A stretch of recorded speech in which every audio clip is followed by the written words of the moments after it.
내주부터는 4단계 지역에서는 저녁 6시 전후의 구분 없이 접종 완료자 4명을 포함해서 최대 8명까지 모임이 가능합니다.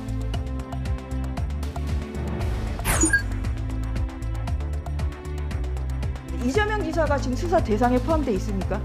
지금 피고발돼 있습니다. 수사 대상이죠. 수사 대상이면 수사 범죄는 다 들어가 있습니다. 그러면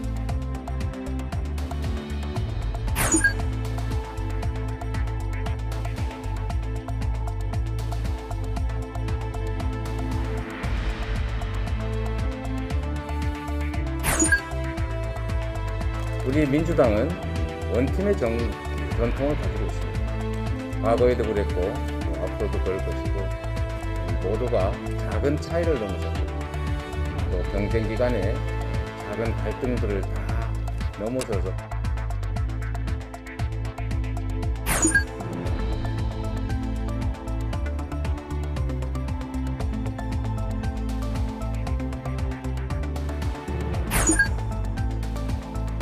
이번 추위는 월요일 아침까지 절정을 보인 후 다소 누그러들겠습니다. 하지만 주 중반 또다시 2차 한기가 남하하면서 다음 주말까지 일주일 정도 때이른 추위가 지속될 것으로 보입니다.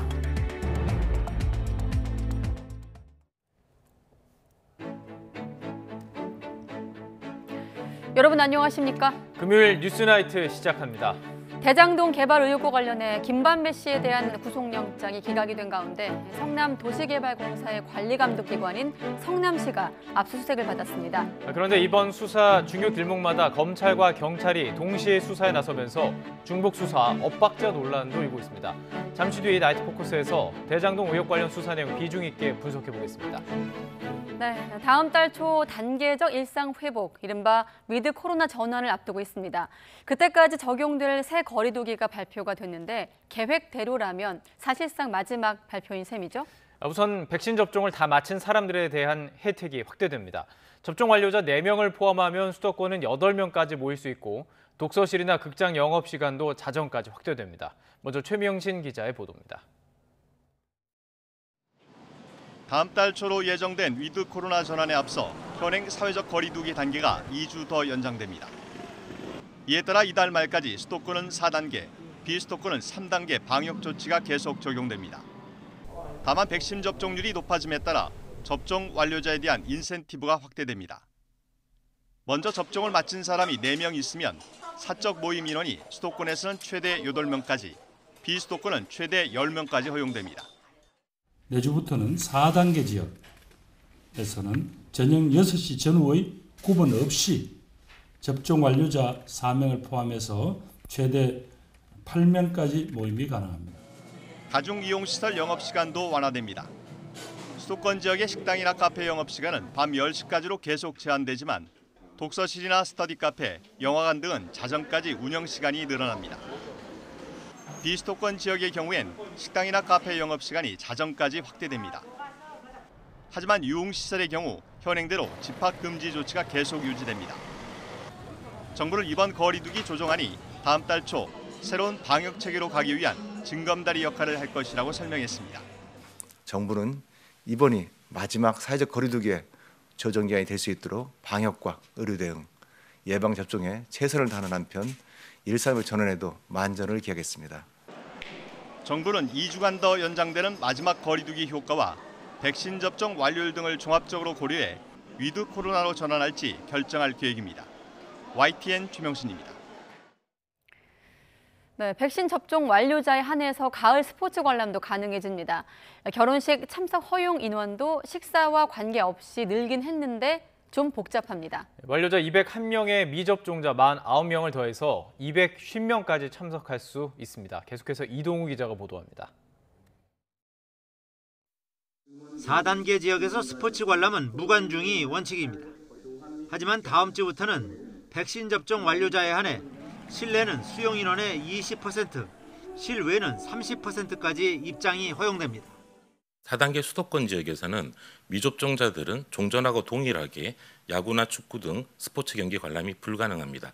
접종 완료자에 한해서 우선 스포츠 관람을 허용하게 됩니다. 접종 완료자라도 경기장 내에서 음식을 먹거나 침방울이 발생할 위험이 큰 응원이나 함성은 금지됩니다. 전국 장애인체전, 고교 야구대회 등 4단계에서 개최가 불가능했던 대규모 스포츠 대회도 접종 완료자 등으로 최소 인원이 참여하면 경기를 할 수 있습니다. 결혼식의 인원 제한도 접종 완료자를 중심으로 일부 완화했습니다. 식사를 제공하면 99명, 제공하지 않는 경우 최대 199명까지 참석할 수 있었던 것을 식사와 관계없이 250명까지로 확대됩니다. 다만 예비 부부들의 피해를 우려해 식사를 제공하지 않을 경우 199명까지 참석할 수 있는 방안도 그대로 선택할 수 있도록 했습니다. 종교시설도 4단계 지역에서 최대 99명 상한을 해제하고 접종 완료자로만 구성할 경우 최대 20%까지 참석할 수 있습니다. 3단계 지역에서는 수용 인원의 20%까지 허용하고 접종 완료자만 참석하면 30%까지도 가능합니다. 종교시설의 각종 소그룹과 식사 모임 금지 등은 그대로 유지됩니다. 이외 현장에서 개선 건의가 많은 숙박시설, 체육시설의 방역수칙도 일부 완화했습니다. 여름 휴가철을 대비하여 발동되었던 숙박시설의 객실 운영 제한을 해제합니다. 3단계 비수도권 지역의 실내, 실외 체육시설의 샤워실 운영 제한을 이번에는 해제하도록 하였습니다. 하지만 4단계 지역 실내외 체육시설의 샤워실 운영 제한은 그대로 유지됩니다. YTN 이동호입니다. 네, 새 거리두기에선 애초 수도권의 식당, 카페 운영 시간도 자정까지로 연장될 것 같다고 전망됐었는데 오늘 발표에선 빠졌습니다. 관련 자영업자들이 강하게 요구해왔는데 왜 10시까지로 유지했을까요? 이영원 기자가 설명해 드립니다. 비수도권 식당과 카페는 다음 주부터 자정까지 영업할 수 있지만 수도권은 밤 10시 영업 제한이 유지됩니다. 최근 확산세를 주도하고 있는 수도권 환자 발생 상황을 반영한 겁니다. 저는 지금 수도권 지역이 오늘도 80%가 넘게 환자가 발생이 됐습니다. 급격한 방역 완화를 방지하기 위한 목적에서 수도권에 있는 클럽과 감성주점 등 유흥시설 집합 금지도 그대로입니다. 상대적으로 감염 위험이 크다는 점이 고려됐습니다. 전문가들은 일상 회복 단계에 따라 접종 완료자 중심으로 영업 제한을 풀어주는 방식을 제안했습니다. 노래를 부르거나 침방울이 많이 튀는 그런 행위들을 많이 하기 때문이죠. 다음 단계쯤에서는 백신 접종자에 한해서는 풀어주는 게 맞다고 생각해요. 종교활동이나 스포츠 경기 관람 인원 제한은 완화되지만 음식을 먹지 못하는 것, 함성, 응원 금지 조치는 유지합니다. 마스크를 벗을 수 있는 위험성이 있는 취식 부분도 같이 금지가 되고 또한 이 함성 응원들도 침방울 배출의 위험성이 커지기 때문에 같이 금지가 됩니다. 사적 모임 제한 완화는 예상과 달리 미접종자도 포함됐습니다. 수도권 8명 모임 허용에 미접종자가 2명이 아닌 4명까지 포함된 겁니다. 업소에서도 저녁에 사람들이 조금 더 붐빌 가능성이 많아서 영업을 좀 보장한다는 측면에서 4+4로 간 게 아닌가. 정부는 백신 접종 완료율과 방역 상황을 함께 고려해 모임 인원 영업시간 제한 완화를 확대해 나간다는 방침입니다. YTN 이영훈입니다. 네, 앞서 말씀드린 대로 단계적 일상 회복, 이르면 다음 달 1일부터입니다. 거리두기 발표가 마지막이 되기 위해선 앞으로 2주간 확산세가 안정적으로 관리되는 게 무엇보다 관건입니다. 박홍구 기자입니다. 코로나19 신규 환자가 일주일 연속 1000명대를 유지하며 안정적인 모습을 보이고 있습니다. 백신 접종 완료자는 하루 40~50만 명씩 추가되며 접종 완료율은 62.5%까지 올라갔습니다. 정부는 지금 나타나고 있는 유행 감소세는 예방접종의 효과라고 진단하며 목표로 했던 접종 완료율 70%를 다음 주말쯤에 조기 달성할 수 있을 것으로 예상했습니다. 이르면 내주 중에 전 국민 70% 접종 완료도 이루어질 것으로 예상이 됩니다. 이에 따라 다음 달 9일로 예고됐던 단계적 일상회복 시점도 앞당겨질 것으로 보입니다. 정부는 이번 거리두기 조정이 마지막이 돼서 2주 뒤인 11월부터는 일상회복이 진행되기를 강력히 희망한다고 밝혔습니다. 다만 날짜를 11월 1일로 못 박지는 않고 거리두기 연장 가능성도 열어놨습니다. 단계적 일상의 전환 시점은 11월 초라고 말씀을 드렸습니다. 그럼에 따라서 11월 1일이라고 단정적으로 말씀드리기는 좀 어려운 면이 있습니다. 그렇지만 이 방역 상황이 워낙 엄중하고 그렇다는 경우에는 다소 연장할 수도 있다는 말씀을 드립니다. 이에 따라 앞으로 2주 동안 유행 관리가 무엇보다 중요해졌습니다. 정부는 방역 긴장감이 지나치게 풀어지지 않도록 주의하며 접종률과 방역 상황을 종합적으로 평가할 계획입니다. 일상회복지원위원회에서 만든 단계적 일상회복의 로드맵은 이르면 이번 달 말쯤 구체적 모습을 드러낼 것으로 보입니다. YTN 박홍구입니다.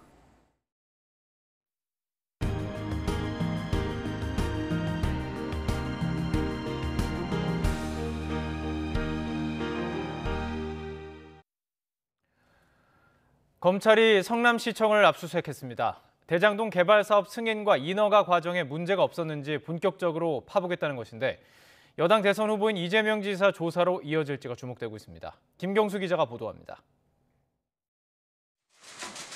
서울중앙지검 대장동 의혹 전담수사팀 검사와 수사관 20여 명이 성남시청에 들이닥쳤습니다. 도시주택국과 교육문화체육국, 문화도시사업단 등에 대해 압수수색에 나선 것으로 모두 대장동 개발 사업과 관련된 부서입니다. 압수수색 영장엔 유동규 전 성남도시개발공사 기획본부장과 화천대유 대주주 김만배 씨의 배임과 뇌물 혐의, 그리고 곽상도 의원의 뇌물수수 혐의 등도 기재된 것으로 알려졌습니다. 검찰은 대장동 사업 전반에 대한 자료는 물론 곽 의원 부자를 겨냥한 문화재 관련 서류 등도 확보한 것으로 전해졌습니다. 무엇보다 성남시청은 성남도시개발공사를 관리 감독하는 기관으로 사업 승인과 인허가 권한을 가진 곳입니다. 이 때문에 이번 압수수색은 성남시 측에 막대한 손해를 끼쳤다는 김만배 씨와 유동규 전 본부장의 배임 혐의 입증과 함께 성남시의 관여 범위와 책임 소재도 본격적으로 따져보겠다는 신호탄으로 해석됩니다. 사업 추진 당시 담당자와 간부들은 물론 최종 결재권자이자 시장이었던 이재명 경기지사 조사도 불가피해졌다는 관측이 나옵니다. 이 지사는 공공연하게 대장동 사업을 자신이 설계했다는 언급을 해왔고 앞서 이 지사가 직접 결재한 대장동 사업 개발 관련 문건이 공개되기도 했습니다. 전담 수사팀을 지휘하는 이정수 서울중앙지검장도 조사 가능성을 배제하지 않았습니다. 이재명 지사가 지금 수사 대상에 포함돼 있습니까? 지금 피고발돼 있습니다. 예. 수사 대상이죠. 수사 대상이면 수사 범죄는 다 들어가 있습니다. 그러면 우선 검찰은 성남시청에서 확보한 당시 결재 서류와 직원들이 주고받은 이메일 등 압수물을 분석하면서 실무자급 직원들부터 소환해 조사할 방침입니다. 이와 함께 검찰은 유동규 전 본부장의 지인 주거지를 압수수색해 유 전 본부장의 옛 휴대전화도 확보했습니다. 압수수색 당시 창문 밖으로 던져 뒤늦게 경찰이 확보한 것과는 별개의 것으로 사업 추진 당시 로비 등을 입증할 단서가 남아있을 수 있어 분석 결과가 주목됩니다. YTN 김경수입니다. 검찰이 성남시청을 압수수색하긴 했지만 뒷북 논란도 일고 있습니다. 특히 화천대유 대주주 김만배 씨에 대한 구속영장이 기각되면서 부실 수사 지적도 나오고 있는데 검찰은 보강 수사를 거쳐서 영장을 다시 청구할 것으로 보입니다. 우철희 기자입니다. 서울중앙지검 전담수사팀이 성남시청을 압수수색한 건 지난달 29일 전담수사팀을 구성한 지 보름이 넘어섭니다. 대장동 개발 사업 인허가권을 갖고 있다는 점에서 사업 과정 전반과 이른바 윗선 규명을 위해 진작부터 증거 확보 필요성이 제기된 곳입니다. 화천대유 대주주인 김만배 씨 구속영장이 기각되자마자 압수수색에 나선 셈인데 골든타임을 놓쳤다는 비판이 제기될 수밖에 없는 대목입니다. 그분을 겁을 내서 그런지 성남시청에 자료 압수수색하러도 안 가요, 지금. 절차 중에 있습니다. 다 증거인멸하려고 시간 주는 거 아니에요? 불법으로 로비한 것이 있는지 없는지, 예. 그 과정에서 들어간 돈이 있는지 없는지 철저히 조사하셔야 될 것 같습니다. 화천대유 대주주 김만배 씨의 구속영장 기각을 놓고도 검찰의 부실 수사와 성급한 영장 청구라는 지적이 나오고 있습니다. 한마디만 말씀해 주세요. 검찰은 김 씨 측엔 추가 소환을 예고하고는 문재인 대통령의 신속 철저한 수사 지시가 나온 지 불과 3시간여 만에 전격적으로 구속영장을 청구했습니다. 영장심사에서도 별다른 추가 증거는 제시하지 못한 채 정영학 회계사가 제출한 녹취록만 내세우다가 녹취를 틀지도 못하고 제지당한 것으로 전해졌습니다. 게다가 김 씨가 유동규 전 성남도시개발공사 기획본부장에게 건넸다는 뇌물 5억 원 또한 애초 수표 4억 원이 포함된 것으로 알려졌는데 영장심사에선 전액 현금이라고 주장했습니다. 1,100억 원대로 알려진 배임 액수 또한 산정 근거가 불분명하고 영장에 곽상도 의원 아들 퇴직금 50억 원을 뇌물로 적시했지만 정작 받았다는 사람은 조사조차 하지 않았습니다. 서울중앙지검 전담수사팀은 영장 기각 사유를 면밀히 검토해 향후 재청구 여부를 결정할 예정이라고 밝혔습니다. 이래저래 체면을 구긴 검찰은 김만배 씨의 혐의를 입증하기 위한 추가적인 증거와 진술 확보에 한동안 주력하면서 김 씨를 재소환한 뒤 다시 구속영장을 청구할 전망입니다. YTN 우철입니다. 이런 상황에서 검찰과 경찰 사이에 휴대전화 신경전까지 벌어지고 있습니다. 유동규 씨가 전에 쓰던 휴대전화를 검찰이 확보하기 전에 경찰도 이 전화가 어디 있는지 파악해서 검찰에 압수수색 영장을 신청했던 것으로 확인됐는데 하지만 검찰이 먼저 휴대전화를 가져가자 경찰 내부에서는 가로채기 당했다는 불만이 나오고 있습니다. 김대겸 기자의 보도입니다. 유동규 전 성남도시개발공사 기획본부장의 옛 휴대전화는 대장동 의혹의 실마리를 풀 수 있는 핵심 열쇠로 꼽힙니다.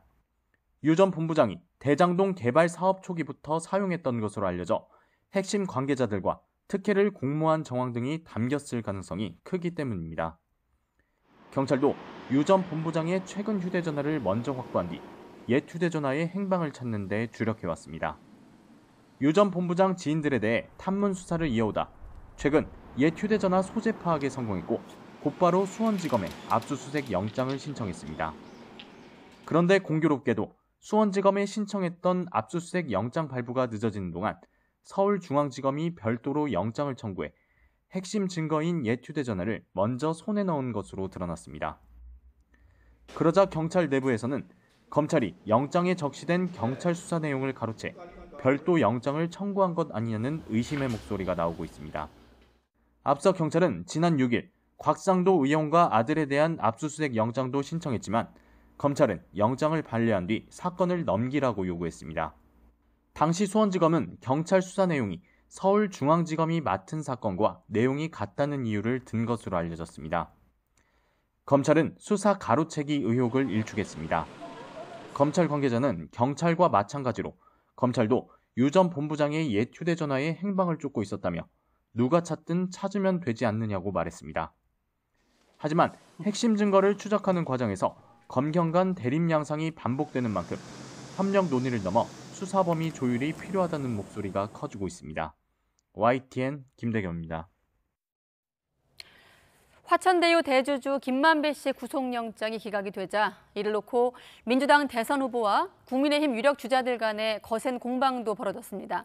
검찰이 이재명 캠프의 서초 지분이라며 윤 전 총장이 거칠게 비난을 하자 이재명 후보는 윤석열 총장 시절 검찰이야말로 범죄 집단 그 자체였다고 되받았습니다. 부장원 기자입니다. 대장동 개발 의혹의 핵심 인물인 김만배 씨 구속영장 기각에 야권은 집중 포화를 쏟아냈습니다. 이처럼 검찰과 법원이 이재명 후보 구하기의 최선봉에 나선 이상 대장동 이재명 게이트의 증거는 일사천리로 인멸될 것이고 김 씨가 풀려나자마자 성남시청 압수수색이 이뤄진 것을 두고도 김호수 검찰총장이 성남시 고문 변호사를 지냈기 때문 아니냐는 의심을 나타냈습니다. 이게 진짜 오비일학인지 김만배 씨 구속영장 기각되자마자 성남시청 그렇게 야당이 노래 부르던 성남시청에 이제 들어간 게 정상적인 사고로는 해석이 되지 않습니다. 대선 주자인 윤석열 전 검찰총장은 검찰이 이재명 캠프 서초동 지부라는 말까지 듣게 생겼다며 철저히 수사하라고 경고했고 홍준표 의원은 법조 카르텔의 힘도 컸다며 특검을 요구했습니다. 유승민 전 의원과 원희룡 전 제주지사는 김호수 총장의 업무 배제와 사퇴까지 촉구했습니다. 민주당은 야권의 파상 공세를 자신들의 비리를 덮으려는 억지라고 일축하면서 윤석열 전 총장의 징계가 정당했다는 판결을 집중 부각했습니다. 검찰을 사유해서 불법을 저지르고 국기문란을 저지른 것에 대한 당연한 판결입니다.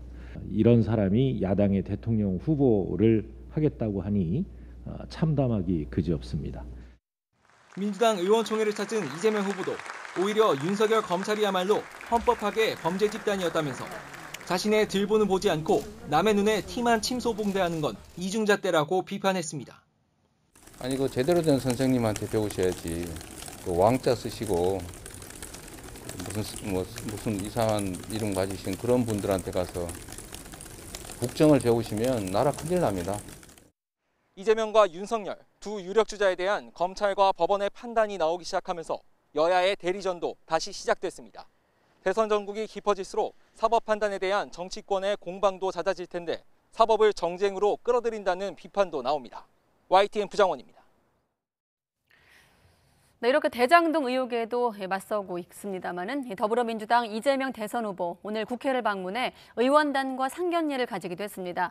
이 후보는 원팀 정신이 곧 민주당의 전통이라며 당내 화합을 거듭 강조했는데 이낙연 전 대표와도 격려의 통화를 나눴다고 밝혔습니다. 김태민 기자입니다.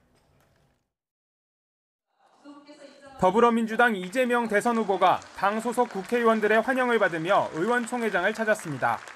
이 후보는 막판까지 치열했던 경선 과정을 의식한 듯 첫 일성에서 당내 화합을 강조했습니다. 우리 민주당은 원팀의 전통을 가지고 있습니다. 과거에도 그랬고 또 앞으로도 그럴 것이고 우리 모두가 작은 차이를 넘어서서 또 경쟁 기간에 작은 갈등들을 다 넘어서서 그러면서 전날 이낙연 전 대표와 나눈 통화 내용을 공개하며 원팀 분위기를 띄우는 데 주력했습니다. 당을 위해서 우리가 뭘 할지 말씀들을 또 들었고 격려 말씀도 들었고 또 국정감사가 지나면 저희가 한번 또 만남을 갖고 앞으로 어떻게 할 것인지를 의논하자는 말씀을 해주셨습니다. 또 회의가 끝난 뒤에는 모든 의원들과 일일이 악수를 나누며 눈을 맞추기도 했습니다. 이에 앞서 이 전 대표 지지자들을 향해 일배와 다를 바 없다고 비판하며 이심송심 논란에 더욱 불을 지폈던 송영길 대표도 자신의 발언을 공식 사과했습니다. 제가 일부 극단적인 행태를 지적하는 과정에서 부적절한 비유와 표현이 있었습니다.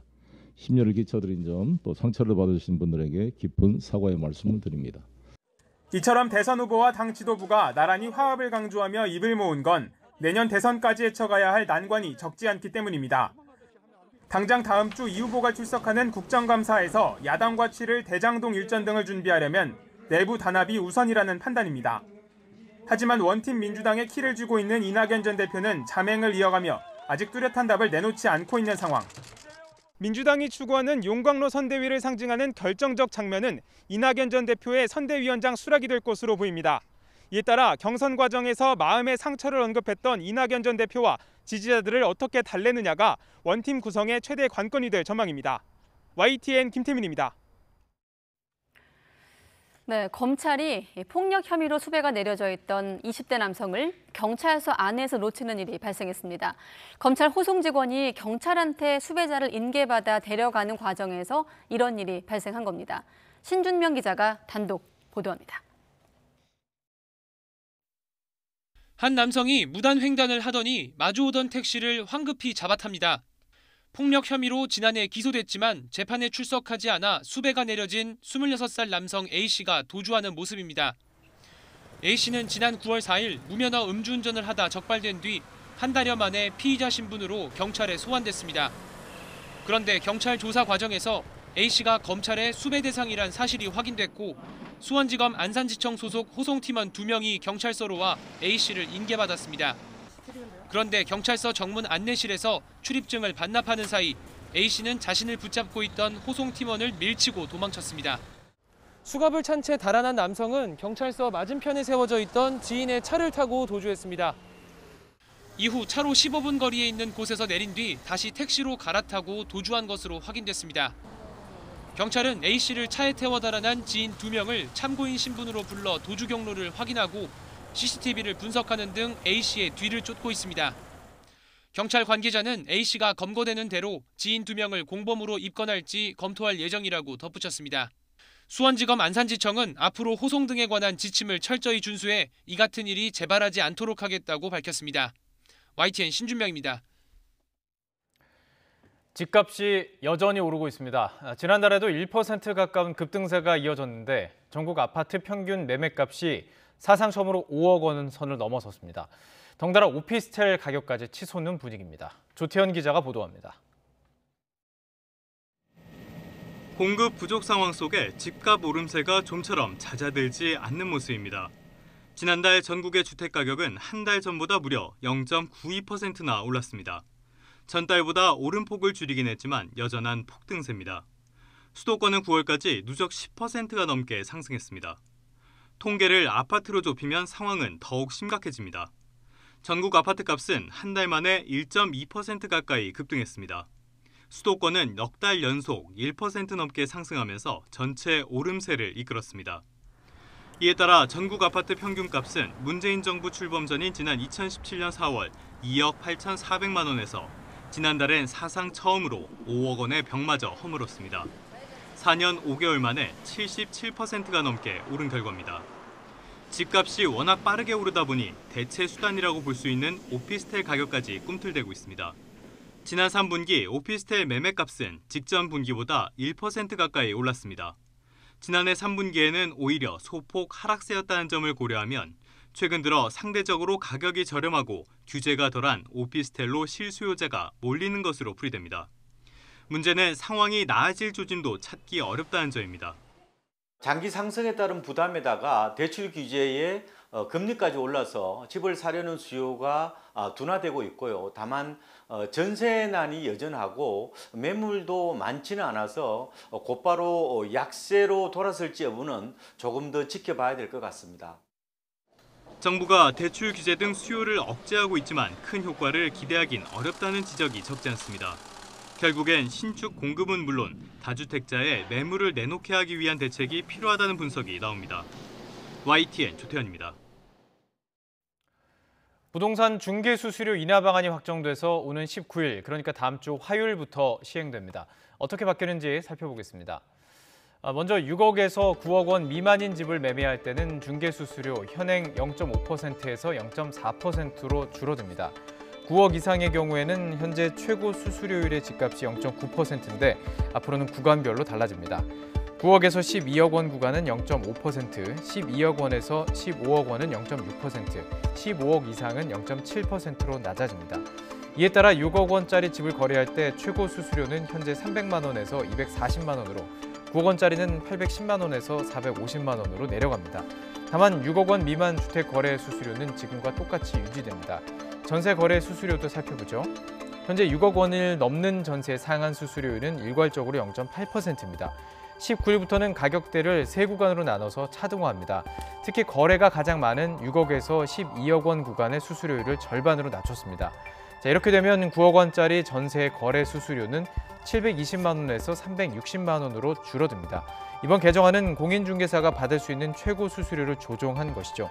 상한선인 만큼 실제 수수료는 공인중개사와 협상을 통해서 더 낮출 여지는 있습니다. 밤사이 가을비가 지난 뒤 주말 오후부터는 기온이 크게 떨어질 것으로 보입니다. 특히 일요일에는 첫 영하권 추위가 찾아올 전망인데 서울은 무려 1도까지 기온이 내려가면서 10월 중순 기준 64년 만에 가장 추운 아침을 맞을 전망입니다. 정혜윤 기자의 보도입니다. 추위를 부르는 가을비는 수도권을 제외한 전국 대부분 지방으로 내리겠습니다. 비는 주말 오전까지 내린 뒤 그치겠지만 오후부터는 때이른 추위가 본격화할 전망입니다. 북서쪽 상공에서 영하 25도 안팎의 찬 공기가 남하할 것으로 예상되기 때문인데 일요일에는 내륙과 산간 곳곳에서 올가을 첫 영하권을 기록하겠습니다. 기압골이 빠져나간 이후에 지금 시베리아, 즉 바이카르 부근에 중심을 두고 있는 매우 찬 공기가 한반도 쪽에 들어오면서 한파가 나타날 것으로 보여집니다. 특히 전날보다 10도 이상 기온이 떨어지는 서울 등 내륙 대부분 지방에는 올가을 첫 한파특보가 내려질 것으로 보입니다. 10월 중순에 한파특보가 내려지는 건 2004년 한파특보 제도가 10월로 확대한 이후 17년 만에 가장 빠른 기록입니다. 특히 서울은 일요일 아침 기온이 1도까지 떨어지면서 10월 중순 기준 1957년 10월 19일 이후 64년 만에 가장 추운 아침을 맞을 전망입니다. 이 같은 이례적 10월 추위는 다음 주 후반까지 일주일 정도 길게 이어질 가능성이 큽니다. 이번 추위는 월요일 아침까지 절정을 보인 후 다소 누그러들겠습니다. 하지만 주 중반 또다시 2차 한기가 남하하면서 다음 주말까지 일주일 정도 때이른 추위가 지속될 것으로 보입니다. 기상청은 이른 영하권 추위에 농작물 냉해 피해 가능성이 매우 높다며 사전 대비를 철저히 해달라고 당부했습니다. 또 급격한 기온 변화로 호흡기 질환과 면역력 저하 등 건강관리에 적신호가 켜질 수 있어 각별한 주의가 필요합니다. YTN 정혜윤입니다.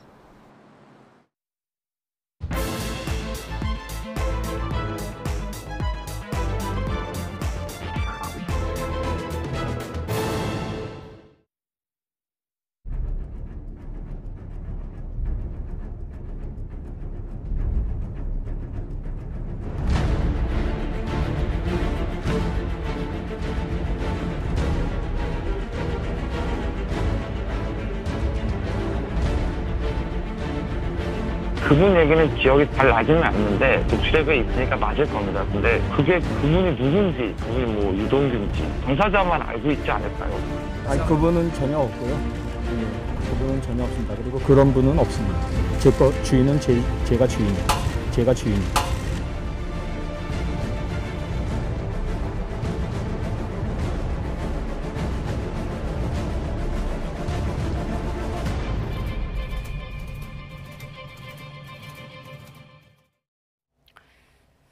네, 대장동 특혜 의혹의 핵심 인물 화천대유 대주주 김만배 씨에 대한 구속영장이 기각이 되면서 검찰 수사에도 제동이 걸리게 됐습니다. 네, 이런 가운데 검찰은 오늘 오전 성남시청 압수수색에 나서는 등 수사에 속도를 내고 있는데요. 나이트 포커스 오늘은 김성훈 변호사와 함께 관련 내용 자세히 짚어보겠습니다. 어서 오십시오. 안녕하세요. 자, 대장동 관련 의혹, 물론 나이트 포커스에서 주로 이제 전국을 중심으로 공방을 좀 다뤘는데 오늘은 좀 수사 내용을 좀 다뤄보도록 하겠습니다. 정영학 회계사 녹취록으로 좀 수사가 조금 힘을 좀 받았고 유동규 씨가 구속이 됐습니다만 김만배 씨에 대한 구속영장 기각이 됐고 오늘 성남시에 대한 압수수색이 있었습니다. 자, 오늘 하나 차근차근 좀 알아볼 텐데 이번 압수수색 어디에 좀 초점을 맞추고 있을까요? 네, 결국 우리가 의문을 던질 수밖에 없는 거는 이렇게 큰 이익이 어디서 발생한 것인가에 대한 의문입니다.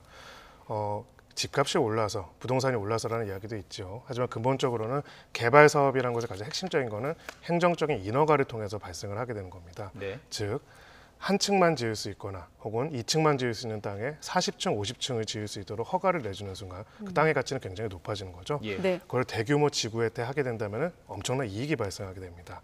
이러한 것들에 대한 권한을 가지고 있는 기구가 이제 지자체가 있고요. 그렇기 때문에 이 사건과 관련돼서 좀 크게 두 가지 흐름이 있는 것입니다. 이 관련된 개발 사업에 있어서 막대한 이익들을 받을 수 있는 주체들이 미리 준비를 하고 사업 구조를 설계를 해놓고 결국 이 사업 구조에 대해서 승인을 하고 거기에 따라서 여러 가지 인허가 작업을 도와줄 곳들에 여러 가지 로비를 하고 그렇게 해서 뇌물을 공유하고 그렇게 해서 이익을 취하고 결과적으로는 성남시한테는 손해를 입히고 자신들한테 이익을 취하고 이렇게 해서 부정한 이익들을 가져갔다는 것이 의혹의 핵심이기 때문에 이 흐름 중에 중요한 포인트 중에 하나인 이러한 구조들을 승인하고 이런 구조에 따라서 인허가 업무들을 담당했던 성남시에 대한 압수수색이 진행이 된 겁니다. 지금 어쨌든 이들이 취한 이득, 이게 사실은 성남시라든지 일부 시민에게 돌아가야 될 비용일 가능성이 있고 그리고 그 돈을 실제 낸 사람들은 이 분양받은 실제 그냥 일반 시민들 국민일 거기 때문에 이걸 다 철저히 따져봐야 되는데요. 지금 사실 이런 종류의 비슷한 일들이 많이 지금 많은 사건도 보셨을 것이고 다뤄봤을 것입니다. 근데 어떻게 보십니까? 지금 압수수색이 이 시점에서 이루어진 것을 놓고 너무 늦은 건 아니냐 이런 비판이 나오고 있는데요. 어떻게 보십니까? 이게 전문가가 분석을 해주는 게 정확할 것 같은데. 일단은 단추 자체가 좀 잘못 끼워지지 않았나 하는 생각이 듭니다. 기본적으로 지금 어저께 이제 압수수색 영장 이런 것들을 하기 전에 구속영장 청구를 하고 기각이 됐었죠. 결과적으로는 핵심적인 물증이 될 수 있는 내용들에 대한 확인들이 이루어지지 않은 상태에서 영장이 청구가 됐고 물증을 확보할 수 있는 압수수색 영장은 그 이후에 청구해서 압수수색을 진행했다는 것들이 조금 이례적이라고 할 수가 있습니다. 지금 결과적으로 이 사건에 있어가지고는 일단은 유동규 전 본부장에 대한 혐의 사실, 그러니까 지금 영장이 청구된 사실을 기반으로 보자면요, 이렇게 검찰은 구성을 했습니다. 지금 이렇게 성남시와 그다음에 이 업자들 사이에 결국 주주 간 협약 내용에서 특정한 이익들을 성남시가 더 못 가져가도록 하고 이 업자들한테 몰아주는 구조로서 설계된 내용들을 함으로써 네. 업무상 배임이 되었다. 즉 성남도시개발공사에 손해를 끼쳤고 그 대가로서 이 업자들로부터 유동규 씨가 뇌물을 받았다는 게 구조의 핵심입니다. 그렇다면은 여기서 배임이 된다는 거는 어떤 특정한 개인의 약속이 아니라 이 거래와 계약 구조 자체가 배임이 된다는 거고요. 그럼 당연히 수사의 핵심은 이 뇌물이 지워진 경위, 이러한 의사결정이 이루어진 경위, 이런 의사결정이 이루어진 구조에 대한 부분들이 같이 들어가야만 의미가 있고 이 부분에 대한 소명이 가능한 것입니다. 그러려면 당연히 이 부분과 관련돼서 의사결정을 했던 성남도시개발공사와 성남시에 대한 의사결정 구조와 관련된 자료들을 확보했어야 하는 것이죠. 근데 그런 상황은 없는 상태에서 일단은 영장이 청구가 됐고요. 영장이 기각이 되니까 이제 압수수색에 들어간다는 것들은 아무래도 순서들이 좀 잘못되지 않았냐 이런 비판들에 취할 수 있는 부분들이 있습니다. 그렇군요.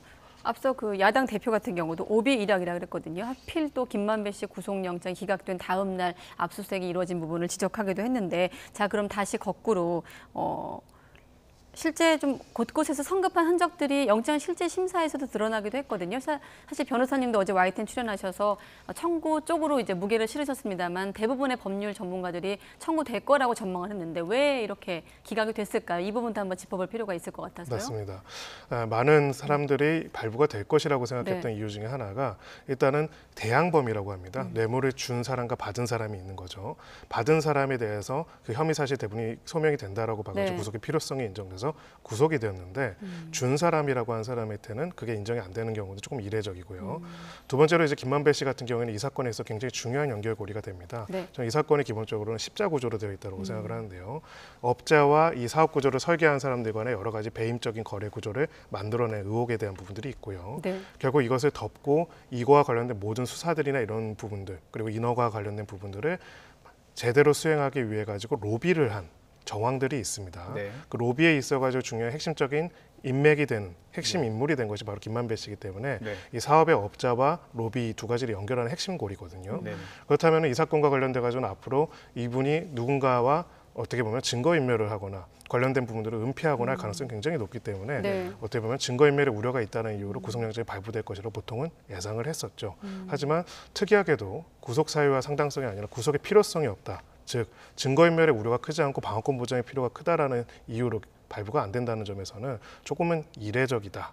그렇게 보는 부분이 있습니다. 네, 지금 보면 곳곳에서 서두른 흔적들이 있었거든요. 뭐 배임액을 산정하는 부분도 그렇고 곽상도 전 의원 아들에게 뭐 50억 뇌물 그 부분을 좀 확인하는 과정도 좀 서둘렀다 이런 지적들이 있는데, 그렇다 보니 검찰도 기각 사유를 면밀하게 검토해서 다시 청구할 것을 결정할 것이다라고 이제 밝히고 있는데 어떤 부분을 좀 다시 대비를 해야 될까요? 검찰 입장에서.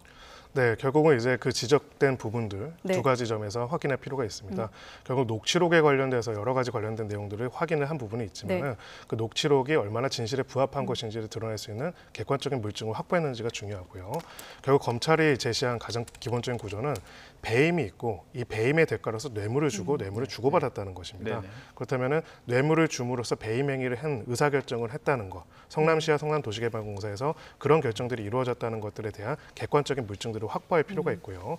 특히나 뇌물에 관해서 이야기를 한다면 뇌물이 실제로 무엇으로 얼마나 지급했는지에 대해서도 특정이 가능해야 하는 부분이 있습니다. 그런 부분에 있어가지고 앞으로 수사력을 늦었지만 이제라도 집중을 해서 다시 영장을 재청구할 가능성이 매우 높다라고 생각합니다. 제가 앞서 50억 퇴직금 거론할 때 곽상도 의원은 전 의원으로 거론한 것 같은데 무소속 곽상도 의원이라고 다시 정정을 하도록 하겠습니다. 네, 질문 이어가시죠. 예, 그냥 녹취록에 지금 말씀을 해주셨습니다. 지금 말씀해 주신 대로라면 이 녹취록을 따라서 지금 검찰의 수사를 이루어지고 있는 부분인데 추가적으로 그 녹취록에 나온 대로 돈의 흐름이 발견이 되거나 뭐 그 시기에 뭐 집중적으로 막 통화가 이루어졌거나 뭔가 추정할 수 있는 증거들이 지금 나오지 않은 느낌이 지금 강해요. 그렇다면 이게 막판에 진짜로 재판에 들어가서도 이 녹취록에 대해서 이게 핵심적인 증거로 사용될 가능성도 좀 없는 거 아닙니까? 물론 구속 적부심 이 심사에서만 본 거긴 하지만요. 네, 아직은 이제 구체적인 혐의 사실들이 다 소명이 됐거나 수사가 충분히 진행되지 않은 상태이기 때문에 단정할 수는 없지만은 적어도 중요한 증거로서의 가치는 인정이 될 가능성이 있다라고 생각을 합니다. 우리가 구분해야 하는 게 이제 증거 능력이 있고 그 증명력이라는 게 있는데요. 소위 말해서 이것이 원본으로서 대화자들 간에 녹음했다는 원본과 다르지 않다라는 것들이 증명이 된다면은 일단 증거 능력은 있다라고 볼 가능성이 높습니다. 다만 이제 중요한 거는 지금 김만배 씨가 얘기하는 것처럼 허위 과장으로 자기가 이야기해서 사실과 다른 내용이다라고 할 경우에는 증명력이 얼마나 있는지를 보게 될 것이고요. 그렇다면 이 내용과 뒷받침할 수 있는 전후 사정들이 있는지에 관한 내용들이 추가적인 물증으로서 소명이 되어야 할 것입니다. 검찰이 여기에 집중할 수밖에 없겠군요. 그렇습니다. 그래서 녹취록을 따라간 것까지는 뭐라고 할 수가 없는데 예. 녹취록을 따라가면서 옆에서 챙겨야 할 증거들에 대한 수사들을 제대로 안 했다면 그 부분에 있어서 문제가 있다고 할 수가 있는 것이죠. 네. 자, 그리고 또 국감장에서 이정수 중앙지검장도 여러 가지 질문을 받았는데 녹취록 속에 이제 그분에 대한 질문이 나왔고 정치인이 아니라고 했다가 또 단정할 수 없다고 좀 정정을 하기도 했고요. 또 이런 발언도 했습니다. 그렇다 보니 이재명 지사가 수사에 포함될 것이냐라는 야당 의원 질문이 있었는데 관련 발언이 있었거든요. 국감장 발언 한번 듣고 또 질문 이어가도록 하겠습니다. 이재명 지사가 지금 수사 대상에 포함돼 있습니까? 지금 피고발돼 있습니다. 수사 대상이죠. 수사 대상이면 수사 범죄는 다 들어가 있습니다. 그러면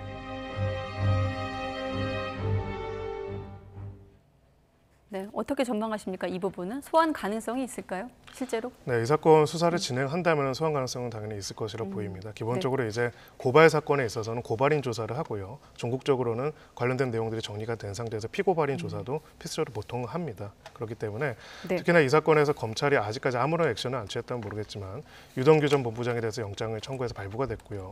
그리고 김만배 씨에 대해서도 영장을 발부되지는 않았지만 청구를 했었습니다. 그 핵심적인 내용이라는 건 결국은 이러한 구조가 결과적으로는 이 민간업자들한테 많은 이익을 몰아주는 의도적이고 계획적인 배임적인 구조라는 걸 전제로 계속 수사를 하고 있기 때문에 결국 이 주체가 되는 거는 유동규 개인 본부장 개인이 한 거래가 아니기 때문에 성남도시개발공사 이 계약 자체에 대해서 승인권자의 승인 결제 라인에 있는 모든 사람들이 여기에 어떻게 개입되어 있고 혹은 개입되어 있지 않은지에 관한 부분들을 수사를 통해서 밝혀낼 수밖에 없고 그렇기 때문에 당시에 성남시장으로서의 이 지사에 대해서도 수사가 진행될 수밖에 없습니다. 그 배임에 대해서 이제 일부 주장은 원래 그냥 민간이 개발했으면은 못 받을 돈은 아니겠느냐. 그렇다면 이걸 배임으로 볼 수 있느냐. 이렇게 주장하시는 분들이 있던데 이건 어떻게 네, 그렇습니다. 이제 그 말씀도 일리는 부분이 있습니다. 다만 이제 여기서 우리가 배임이라는 건 결국 비교를 하는 거라고 보면 됩니다. 가령 있어서 민간 개발이라고 한다면 공공의 역할은 사실은 없습니다. 민간 개발이라고 한다면 강제 수용을 할 필요도 없고요. 인허가에 있어서 굉장히 난점이 많습니다. 정확하게 말해서는 성남시는 이 개발에 있어가지고 돈을 투자하지는 않았습니다. 돈이 들어간 건 없죠. 하지만 이 개발이 성공하는 데 있어서 굉장히 큰 기여를 했습니다. 성남시가 들어갔기 때문에 공공개발로서 수용이 가능했고요. 그래서 토지가 매입하는데 10년이 걸리는 게 3년으로 단축됐습니다. 이건 엄청난 이익이죠. 두 번째로는 이 과정에 있어서 여러 가지 인허가와 관련된 부분에 있어서 협력적으로 활동을 했습니다. 그래서 굉장히 많은 기여를 한 것이죠. 이제 나머지 밝혀져야 하는 문제들은 적정성에 관한 부분입니다. 그래서 정상적인 거래로서 일반적인 거래로서는 100이라는 거를 받을 수가 있는데 그 100이라는 거에서 소위 말해가지고 30밖에 하지 못하도록 의도적으로 설계했다면 받았느냐 이게 중요해요. 그렇죠. 그렇게 되는 거고요. 민간 개발과 비교한다는 점에서는 좀 다른 부분이 있는 게 이 사건은 민간 개발로 가거나 민간 공동 개발로 가거나 두 가지 하나만 있었던 게 아니라 세 가지 길이 있었습니다. 아예 공영 개발로 가서 LH에서 할 수도 있었던 것이죠. 결과적으로는 민간 공동 개발로 하면서 LH 공영 개발이 사실상 무산이 되고 그럼으로써 사실상 이 민간 공동 개발의 주도권을 가지고 있는 민간업자한테 이익이 돌아갔는지 이것이 의혹의 핵심적인 규명 고리가 됩니다. 네, 자 이번 의혹 불거지고 사실 이번 사건만큼이나 또 핵심 인물이 많이 등장하는 사건도 없는 것 같아요. 이례적인 것 같은데 그만큼 이제 의혹의 갈래들이 여러 갈래로 있다 보니 등장 인물도 많은데 앞서 이제 구속됐다고 언급했던 유동규 전 본부장의 휴대전화가 계속 지금 검찰과 경찰의 신경전을 낳고 있는 대목이기도 합니다만 이번 또 어떤 수사에서 핵심 어떤 그 스모킹 건이라고 해야 될까요? 좀 단서가 되는 부분들도 있을 텐데 두 가지 측면에서 질문이 있을 것 같습니다. 이 전화기를 통해서 무엇을 좀 확인할 수 있는 것인가와 또 검찰과 경찰이 왜 이렇게 신경전을 벌이고 있는지 함께 좀 설명해 주시죠. 네, 결국 이 전화기라는 건 유동규라는 사람이 개인적인 일탈 범죄인지 아니면 조직적으로 관련된 여러 가지 로비와 여러 가지 문제점들이 있는지를 드러내는 중요한 자료라고 볼 수가 있습니다. 근데 지금 공교롭게도 처음에 제대로 확보가 못 됐고 심지어는 이제 2개가 있는데 여기에서도 누가 확보를 하는지 어떻게 확보를 하는지에서 계속 논쟁이 있었죠. 그러니까 참고로 유동규 씨가 그 던져버린 전화기가 지금 하나 있고 그걸 그렇습니다. 경찰이 확보해서 조사를 하고 있는데 지금 추가적으로 나온 전화기는 또 검찰이 가로챘다 이렇게 반발을 하고 있기도 합니다. 네. 사실 국민들 입장에서는 민망한 이야기입니다. 네. 우리 경찰이 가로챘든 검찰이 가로챘든 저희들이 이제 보고 이제 원했던 거는 이 사건의 핵심을 밝히기 위해 가지고 빠르게 관련된 증거 증거들을 수집하고 그 증거를 조작하지 못하도록 빠르게 확인하는 것들이 이루어졌어야 하는데 한참 지난 다음에 이미 저렇게 지인한테 맡겼다는 것 자체부터 이미 증거를 인멸할 우려가 있었다고 보일 수가 있거든요. 전화기는 확보했지만 그 전화기의 데이터들이 온전히 남아있는지 사실은 의문일 수도 있습니다. 그런 상황에서 뒤늦게 이제 가져가면서 양쪽 다 서로 간에 이제 책임들을 묻고 있다는 것은 사실은 좀 민망한 일이고 어느 집단이 됐든 어느 기관이 됐든 간에 이 부분에 대해서는 일단 빠르게 관련된 내용들을 객관적으로 확인할 수 있는 부분부터 진행을 해야 하지 않을까 싶습니다. 저는 항상 이렇게 전화기가 증거 얘기 나오면 궁금하더라고요. 뭘 보는 건가요? 그때 뭐 통화 기록, 뭐 사진 찍어놓은 거 이런 걸 다 보는 건가요? 네, 그 메시지도 보게 되고요. 아까 우리가 녹취록 얘기를 했었죠. 그리고 또 일부 내용에 따르면 정영학 회계사가 제출한 여러 가지 증거들이 있다라고 합니다. 녹취록 외에도 사진이나 영상들이 있을 거고요. 결과적으로는 그런 정황들을 확인하기 위한 자료들이 기록들, 로고 기록들이 남아 있을 가능성이 높습니다. 지웠다 할지라도 소위 말해서 포렌식을 통해 가지고 다시 되살릴 수는 있는 건데요. 다만 의문이 드는 거는 저런 식으로 이미 혹시라도 수사가 진행될 것을 예상하고 특정인한테 맡겨놨고 그 특정인의 그런 부분들에 대한 데이터를 지울 수 있는 원천적으로 지울 수 있는 거에 대한 기술도 일부 갖고 있는 사람이라면은 이것을 확보했더라도 실제로 증거로서 가치가 없을 가능성도 배제할 수는 없습니다. 네. 그리고 이번 개발 특혜 의혹의 또 다른 또 핵심 인물이죠. 남욱 변호사. 지금은 이제 미국에 머물고 있다고 알려져 있는데 지금 입국 날짜를 조율하고 있는 것으로 확인되고 있습니다. 언론 인터뷰에서도 관련 입장을 밝혔는데 또 남욱 변호사 목소리 한번 듣고 질문 이어가도록 하겠습니다. 그러니까 자신의 지분은 그 중에서 절반은 그분의 것이다. 너희도 알지 않느냐라는 내용인데 이런 얘기도 그동안 직접 들어본 적이 있나요? 그분이 누군지, 그분이 뭐 유동규인지 누군지를 당사자만 알고 있지 않을까요? 김만배 씨가 평소에 유동규 전 본부장에게 그분이라고 지칭할 수 있었을까요? 그런 기억은 없습니다. 저희들끼리 있을 때는 형 동생이었고요. 가장 큰 형은 누구였나요? 김만배 회장님이십니다. 네, 특히나 이제 남욱 변호사가 로비 정황을 직접 들었다면서 이 녹취 파일의 신빙성에 좀 무게를 싣는 발언을 해서 또 주목을 받았는데 어떻습니까? 남욱 변호사 이번 검찰 수사 지금 이제 김만배 씨 구속 영장 기각으로 좀 제동이 걸렸다면 걸릴 수 있는데 만약에 이제 입국을 한다면 어떤 부분을 좀 확인할 수 있을까요? 네, 결과적으로는 이 부분에 있어서는 큰 흐름이 두 가지가 있습니다. 특정 민간업자들끼리 결탁을 해가지고 이 사업에 있어서 사실상 민간이 완전히 주도하고 민간이 상당한 이익을 가져갈 수 있지만은 외연상으로는 공영개발, LH 공영개발을 배제하는 형태로 계획을 했고 이것이 가능하도록 하는 여러 뇌물과 로비들을 한 것이 아니냐가 의혹의 핵심이라면은 그 과정들을 주로 공모했고 함께했던 사람으로서 남욱 변호사와 관련돼서 어떤 내용들을 알고 있었는지를 보게 될 것이고요. 그리고 지금 여기에 대해서 녹취록이 발생한 여러 가지 갈등 구조 속에서는 당사자들끼리 이제 소위 말하는 배분과 관련된 갈등이 있었다는 얘기를 공공연하게 서로 인정을 하고 있습니다. 그 지점에 있어서는 결국은 이제 파악해야 하는 게 너는 얼마, 내는 얼마라고 이야기를 하는데 특정인이 이거는 누군가한테 줘야 하고 로비 자금으로 해야 한다는 이야기를 했다라고 한다면은 결국은 배분과 관련돼서 로비 자금 얘기가 같이 나올 수밖에 없습니다. 그렇다면 그것이 얼마나 타당한 얘기인지를 봐야 하고요.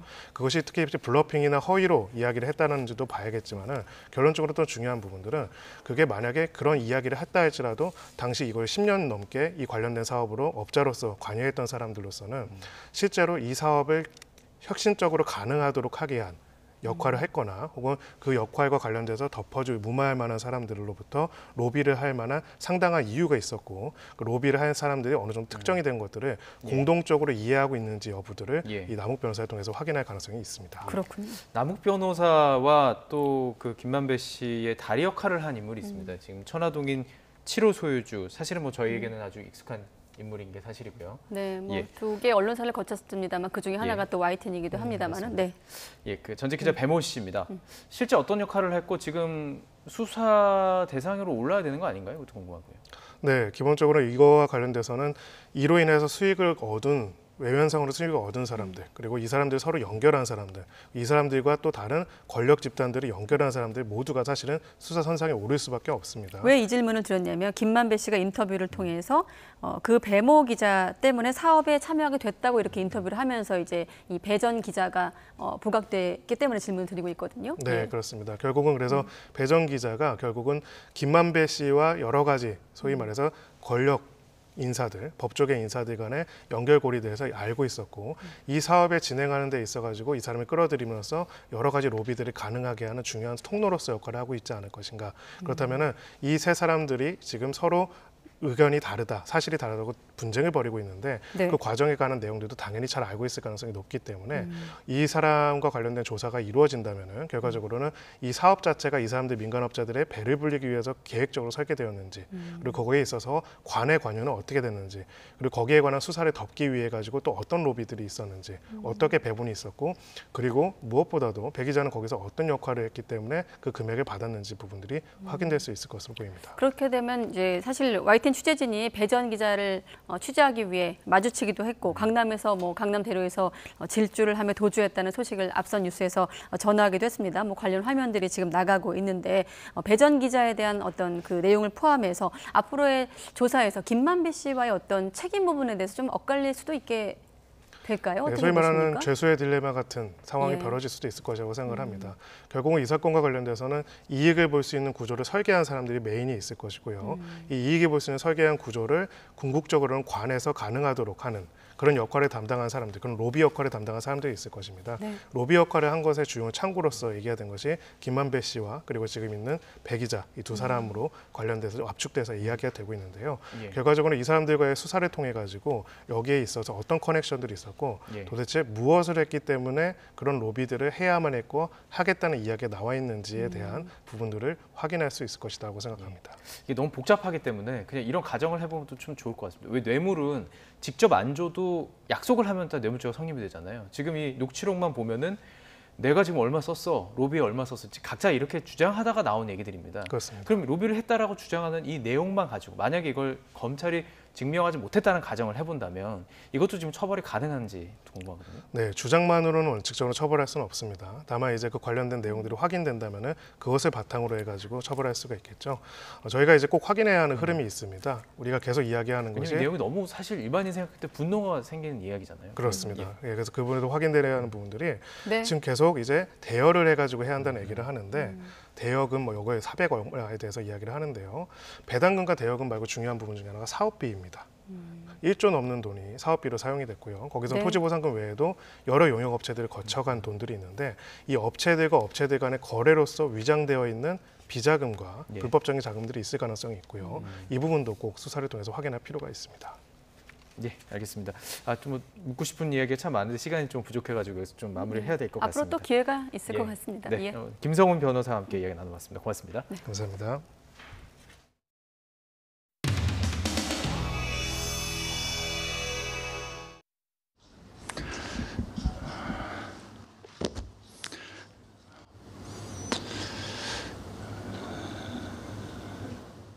저는 이번에 패배했습니다. 요즘 저건 아닌데 싶은 일들이 벌어져서 제 마음에 좀 맺힌 게 있었습니다. 그것을 이 정도로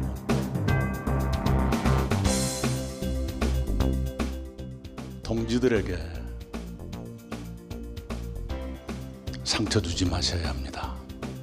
다시 안 볼 사람들처럼 모멸하고 인격을 짓밟고 없는 사실까지 끄집어내가지고 유린하는 것 잔인한 일일 뿐만 아니라 정치할 자격이 없는 짓입니다. 일시적으로 경쟁할 수 있지만 그러나 다시 우리는 하나의 강물이 되어야 합니다.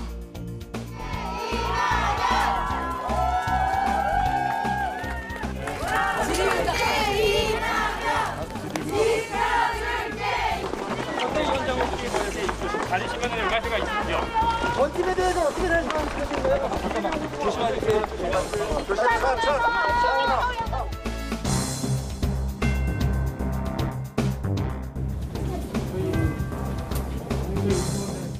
이런 사람들이 정권 교체하겠습니까?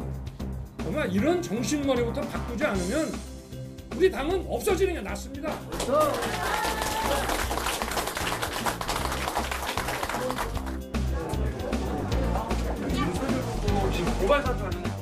세상에 당에 들어온 지 3개월밖에 안 된 사람이 어떻게 그런 오만방자한 말을 내일 내 1대1 토론할 때 그냥 안 둘 거야. 이 당을 괴멸시키려고 한 사람이 누구야? 문재인하고 짜고.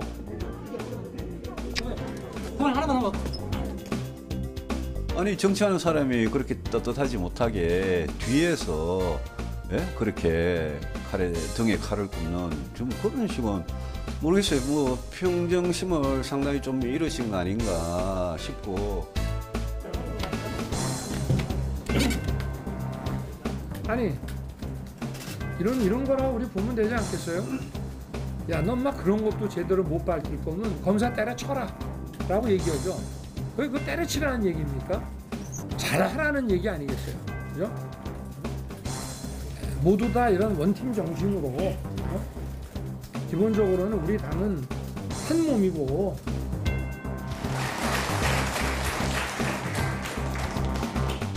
저는 어떻게 보면 이 당을 좀 바꾸고 쇄신하고 또 국민들께 당의 지지를 더 호소하기 위해서 저는 리크루트된 사람입니다. 그게 당의 문을 닫자는 것이 아니고 정말 우리가 더 정신 차리고 우리의 그 투쟁성을 더 강화해서 우리 자신이 이런 결의를 가져야 된다고 저는 생각합니다.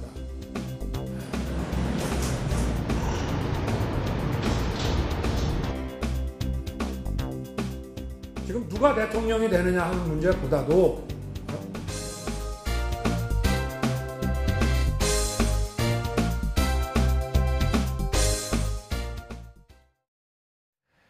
김학의 전 차관의 불법 출국 금지에 관여한 혐의로 기소된 이광철 전 청와대 민정비서관이 처음으로 법정에 나와 검찰의 수사와 기소는 자아분열이라고 강하게 비판했습니다. 나혜인 기자입니다.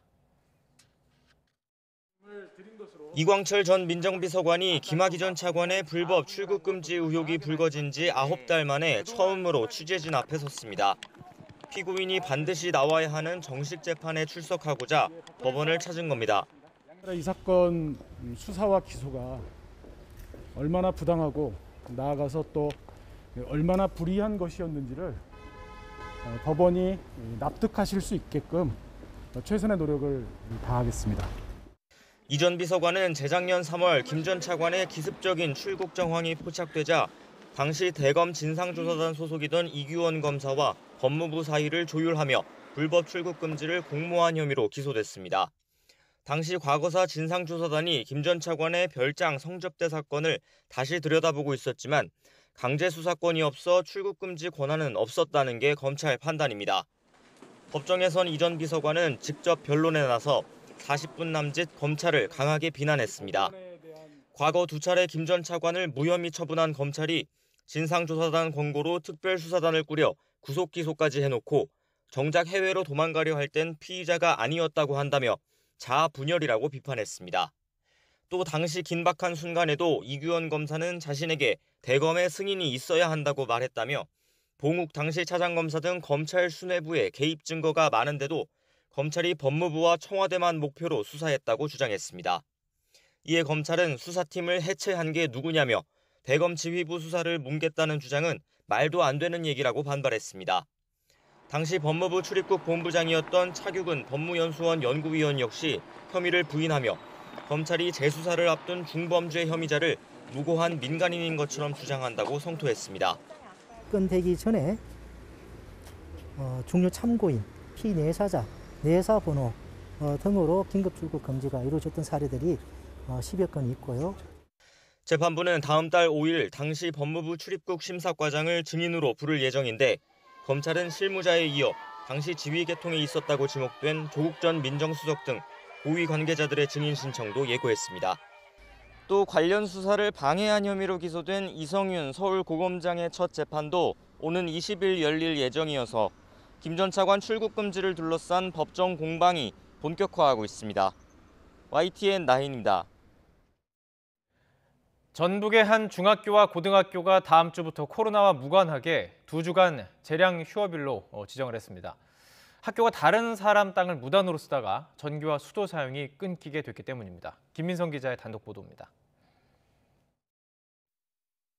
학교 진입로에 차들이 길게 늘어섰습니다. 학교 입구는 철제 울타리로 막혀 학생들은 좁게 난 쪽문으로만 오갈 수 있습니다. 이렇게 울타리를 설치한 건 해당 토지 주인. 학교 측이 약 5년간 자기 땅을 무단으로 사용했다며 지난 2016년 학교 재단을 상대로 소송을 제기했습니다. 전신주, 그다음에 오수관, 그다음에 그 오수관을 퍼올리는 심장 펌프 이런 것들을 우리 땅에다 불법적으로 시설을 했어요. 전혀 우리한테 사용 승인을 받았다거나 이런 거 없고요. 4년여의 법적 분쟁 끝에 대법원은 재단 측에 해당 토지를 원상 복구하고 소송 비용을 부담하라고 선고했습니다. 하지만 재단과 학교가 이를 따르지 않자 최근 법원 소속 집행관이 직접 원상 복구에 나섰습니다. 문제가 된 땅입니다. 대법원의 대체 집행 결정으로 뒤에 보이는 전신주와 또 상하수도 시설이 철거될 예정입니다. 학습에 필요한 물과 전기 공급이 끊기는 겁니다. 사실상 수업이 불가능해지자 학교는 다음 주부터 2주간 재량 휴업을 결정했습니다. 애초 원격 수업을 하려 했지만 전북교육청이 학교 특성 등을 이유로 허락하지 않은 겁니다. 결국 피해는 오롯이 학생들이 떠안게 됐습니다. 원격 수업은커녕 언제 정상적으로 수업할지도 기약할 수 없게 됐습니다. 그게 얼마 되진 않았어요, 이렇게 한 게. 근데 앞으로 계속 이렇게 할까 봐 무서워요. 일단 수업도 제대로 못 듣게 되고 연습이랑 그런 것도 어려워져요.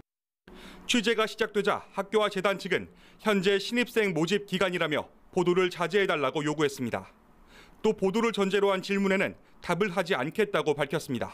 YTN 김민성입니다.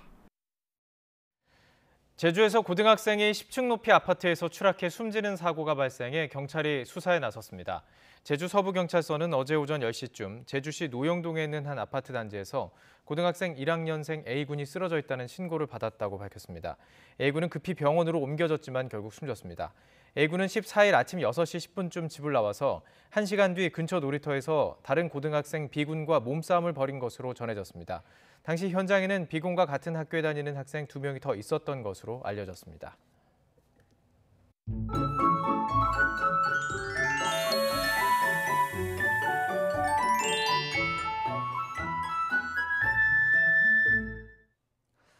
오늘 하늘이 흐리고 곳곳에 산발적으로 비도 내렸습니다. 이에 따라 낮 동안에도 서늘함이 감돌았는데 주말인 내일은 비가 그치고 점차 맑은 날씨를 회복하겠습니다. 다만 찬바람이 불어들며 날이 추워집니다. 내일 서울 낮 기온이 12도로 오늘보다 9도가량 낮아지겠고 모레는 서울 아침 기온이 1도, 체감 온도가 영하 2도까지 곤두박질하겠습니다. 또 양주를 비롯한 일부 지역에서는 영하권을 기록하겠습니다. 따라서 대부분 지역에 올가을 처음으로 한파특보가 발효되겠고 물이 얼거나 서리가 내리는 곳도 있겠습니다. 피해 없도록 대비 철저히 해주시기 바랍니다. 내일까지 최고 40mm의 비가 더 내린 뒤 새벽에 서쪽 지방을 시작으로 오후에는 비가 모두 그치겠습니다. 내일 아침 기온 오늘보다 1도에서 6도가량 낮겠습니다. 서울 11도, 대전 14도, 광주 15도, 부산 18도로 예상됩니다. 낮 기온은 오늘보다 6도에서 9도가량 낮겠습니다. 서울 12도, 대전 15도, 광주 16도, 부산 18도로 예상됩니다. 다음 주 화요일 곳곳에 비가 내린 뒤 주 중반부터 다시 때이른 추위가 이어질 전망입니다. 날씨 정보였습니다. 네, 잠시 후엔 YTN 시사토크 알고리즘이 방송됩니다. 네, 뉴스나이트는 여기서 마치겠습니다. 고맙습니다.